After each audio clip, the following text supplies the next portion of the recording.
Buenos días amigos, nuevamente Carlos Rentería, hoy desde tu canal Derecho sobre Ruedas.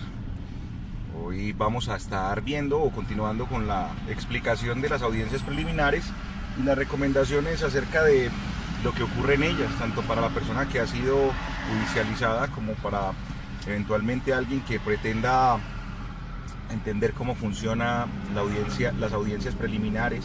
que es el tema que estamos abordando en este momento. Sea lo primero entonces recordar que habíamos mencionado o estábamos viendo en qué consistía o cómo se daba la captura en Colombia. Luego de ello, en el video número 2 también vimos o tuvimos la oportunidad de conocer cómo se desarrolla la audiencia de legalización de la captura, y en esta audiencia la idea es continuar entonces con la formulación de imputación. La formulación de imputación es una audiencia que de alguna manera se considera sencilla, pero que tiene una gran trascendencia a nivel penal. Y esa trascendencia o importancia está determinada porque es realmente la vinculación formal de una persona a una investigación penal que adelanta la Fiscalía. Entonces, esa formulación de imputación lo que implica es que la Fiscalía tiene la obligación de identificar a un ciudadano, y a partir de su identificación, que lleva los factores de individualización e identificación, la Fiscalía empieza a narrar una serie de hechos que ocurrieron dentro de un caso, o de unos hechos que le han sido planteados a la Fiscalía de una manera, para encuadrarlos luego en una conducta que se considera delito aquí en Colombia.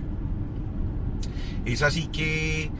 a través de ese relato, lo que la Fiscalía de alguna manera delimita o establece es cuál es el delito que se investiga, cuál fue la presunta conducta que realizó la persona, y a partir de ahí entonces la persona puede de alguna manera conocer de una manera clara, o debería ser clara, el hecho de cuál es la causa por la cual está siendo judicializado. Esta formulación de imputación entonces también incluye la posibilidad de que la persona, o se le informa a la persona, la posibilidad que tiene tanto de ir a un juicio oral y demostrar que no realizó la conducta que se está investigando, como la posibilidad que se le otorga a la persona también de aceptar la responsabilidad en caso de que considere que tiene parte o responsabilidad en esos hechos investigados. Ahora, esto es bien importante porque uno tiene que determinar que en los delitos que se generan en flagrancia, o sea, con las manos en la masa o cercanos a la realización de la conducta que se investiga, la rebaja en Colombia para las personas que aceptan es una rebaja del 12.5% en cuanto a la pena global para la conducta que se investiga. Por ejemplo, si se dice que la persona es investigada por una conducta que da 10 años de cárcel, si acepta la responsabilidad, la rebaja que va a aplicar en su favor es una rebaja del 12.5% de esos 10 años. Si ustedes se están dando cuenta, es una rebaja bastante pequeña si lo consideramos en comparación con la rebaja que existían anteriormente, y aún en las leyes anteriores que eventualmente planteaban rebajas del 50% o rebajas de la tercera parte. En este caso es una rebaja bastante pequeña. Por lo tanto, pensar en una aceptación temprana en la formulación de imputación, a mi modo de ver, es una forma precipitada de resolver el asunto, y es una forma que no recomiendo. O sea, en mi modo de ver, nadie debería aceptar responsabilidad en la formulación de imputación, porque hay mejores alternativas de solución de su situación penal a través de los preacuerdos, que permitirían rebajas aún mayores que ese simple 12.5%. A través de los preacuerdos se podría llegar a rebajas aún del 50%, y si establecemos circunstancias de menor punibilidad como lo sería, por ejemplo, la marginalidad y pobreza extrema, aún esas rebajas podrían ser superiores al 50%. Entonces, las situaciones no se recomienda de manera digámoslo, afanada, aceptar la responsabilidad en la formulación de imputación. Pero obviamente esto que estoy diciendo tiene una excepción, y esa excepción está generada por los delitos que tienen que ver con el patrimonio. En los delitos en Colombia que tienen que ver con el patrimonio, hay una situación bien particular. La persona tiene prohibición, o la persona investigada tiene prohibición de hacer preacuerdos con la fiscalía mientras no haya devuelto la mitad de lo que se considera ha sido objeto del desmedro patrimonial de la víctima y ha garantizado el siguiente 50% a través de alguna forma. Entonces, pensar en que una persona muchas veces no tiene la capacidad de reponer porque ha desaparecido, se ha destruido, ya no existe el objeto del cual se sospecha se ha apoderado y que está en incapacidad de devolverlo, pues obviamente eso plantearía una excepción a esa idea de no aceptar responsabilidad, porque obviamente sería el único beneficio que se podría dar a una persona en esas condiciones, el único beneficio si no se puede ir a preacuerdo, la rebaja de ese 12.5%. Yo sé que este es un tema que puede ser un poco más complejo de entender, pero igual de todas maneras es un tema importante para que la persona entienda que como primera regla lo ideal sería no aceptar la responsabilidad, y tendría que ser muy bien explicado por parte del abogado por qué es necesario que se acepte la responsabilidad en la primera audiencia cuando hay un delito en flagrancia, si apenas la rebaja es del 12.5%. Tiene que ser una razón como la que acabo de explicar para que se justifique esa situación. Ahora, en la formulación de imputación, el papel del abogado defensor es escaso. Y es escaso porque la fiscalía tiene la capacidad, o más bien el mandato legal de hacer esa imputación. Y esa imputación es un acto de comunicación que tiene poco, digamos, control judicial y aún poco control adversarial, poco control de discusión. Y ello porque es la fiscalía la dueña de esa decisión acerca de cómo va a acusar o cómo va a imputar a una persona. Pues uno entendería que si una imputación está mal realizada,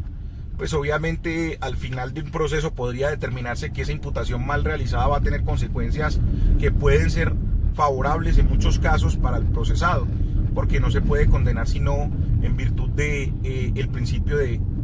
congruencia, y esa congruencia está relacionada con la coherencia entre la formulación de imputación, la formulación de acusación y el fallo mismo. Entonces, estos son los hechos que normalmente se analizan dentro de la formulación de imputación. Algunos hechos que sí pueden ser controlados tienen que ver con los aspectos de los prerequisitos. Hay delitos que exigen prerequisito de conciliación para poder ser imputados. Si un delito que requiere conciliación para ser imputado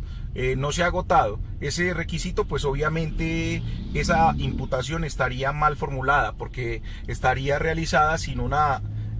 antecedente necesario, sin un antecedente legal necesario, que sería esa existencia de ese intento de conciliación entre las partes. Luego de esto, pues ya lo único que habría que mirar con relación a la formulación de imputación es que la formulación de imputación entonces debería ser una formulación real, no una formulación inflada que pretenda que la persona de alguna manera se asuste con los cargos que le han sido imputados, sino que debe ser una formulación de imputación que se centre en los hechos que se investigan y que de alguna manera se encuadre dentro de los hechos jurídicamente establecidos legalmente para poder determinar el delito. Esto es básicamente la explicación de la formulación de imputación. Espero de alguna manera que no haya sido muy compleja su comprensión, y como les decía, la participación del abogado en esta diligencia puede llegar a ser una participación de alguna manera sencilla, pero también es necesario hacer un pequeño aporte, y ese aporte tiene que ver con los casos en los que la persona, si bien es cierto, estaría dispuesta a aceptar la responsabilidad, lo estaría en una condición en la que la fiscalía aclarara o disminuyera, por decirlo de alguna manera, la formulación de imputación que ha realizado. Y ello tiene que ver, como por ejemplo en los casos en los que una persona llega a un despacho y está siendo procesada por homicidio, y la persona considera, o el abogado considera y su cliente consideran que esa persona realizó el homicidio bajo una condición de ira e intenso dolor, o de una situación de atenuación punitiva. Puede ocurrir que la fiscalía no la considere en ese momento y la persona se vería afectada eventualmente si no se le reconoce ese atenuante. Entonces la persona debería dejar la constancia dentro de la formulación de la audiencia de imputación que si la fiscalía hubiese imputado esa circunstancia atenuante de responsabilidad, muy probablemente la persona hubiese tomado la decisión de aceptar esa imputación, ello en virtud de que estaba bien formulada. Y esta constancia es importante porque de alguna manera permitiría en algunos escenarios lograr rebajas de pena, aún con la persona condenada a la que desde un principio no se le reconoció esa circunstancia que obraba en su favor. Esto es derecho penal sobre ruedas o derecho sobre ruedas, está la sección penal, y les agradezco por compartir este video, por darle un like. Cualquier cosa estamos dispuestos a atender sus inquietudes en nuestra página de internet www.solidezjurídica.com.co. Es un gusto saludarlos y nos vemos en un próximo video.